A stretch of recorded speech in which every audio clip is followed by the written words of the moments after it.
મતદાન પંચમાં કેવા કેવા કિસ્સાઓ જોવા મળ્યા છે? ઘણી વખત મારે અમારા કાયદા હોય ને, નિયમ હોય કે આમ કરવાનું, આમ નહીં, એને પર રહીને મારે કામ કરવું પડ્યું. એક તમને અનુભવ કહું, આપણે 150 ફૂટ રિંગ રોડ ઉપર બાપા સીતારામ ચોકની પેલા આ બાજુ મવડી ચોકડીથી આ બાજુ એક બેન હતા. અમે સરદાર ભવનમાં બેસતી ને તો બેન રોતા રોતા મારી પાસે આવ્યા.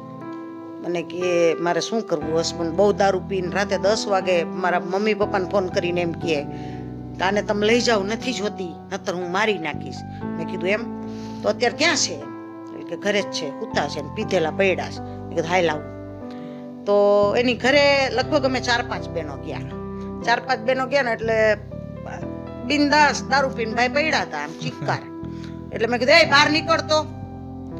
એટલે લથડાતો બહાર આવ્યો. એટલે મેં પેલા કાંઈ કોઈ પણ વાત કર્યા વગર એક લાફો મારી દીધો જોશથી. એટલે મને ડોળા કાઢીને આ લાફો તમને ભાઈરે પડશે. એટલે મેં 10-15 ઠોકી દીધા. મેં કીધું એકે ભાઈરે પડે, 10-15 ભાઈરે પડે. એટલે આ લાફા માર્યા પછી મેં કીધું આને કાઢી મૂક.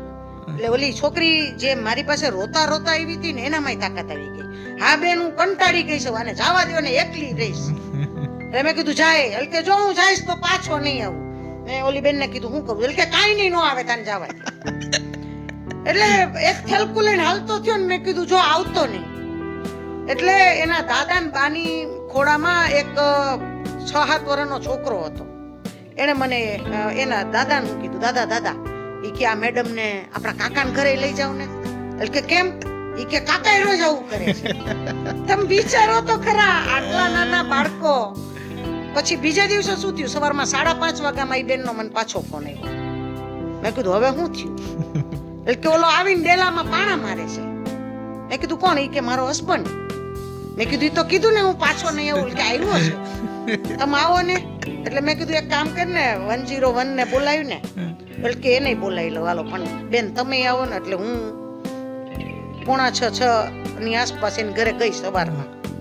એટલે બહાર ઊભો મેં કીધું કેમ એલા પાછો આવ્યો? એટલે કે પણ મારે સંડાસ જવાની તકલીફ છે. મેં કીધું તો રેલવેના પાટે પાણા મૂકીને જાજે, એમ તું જા.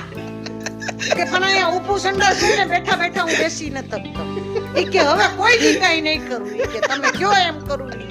ઘણી વખત સમાધાનમાંથી આવી મસ્તી થતી હોય ને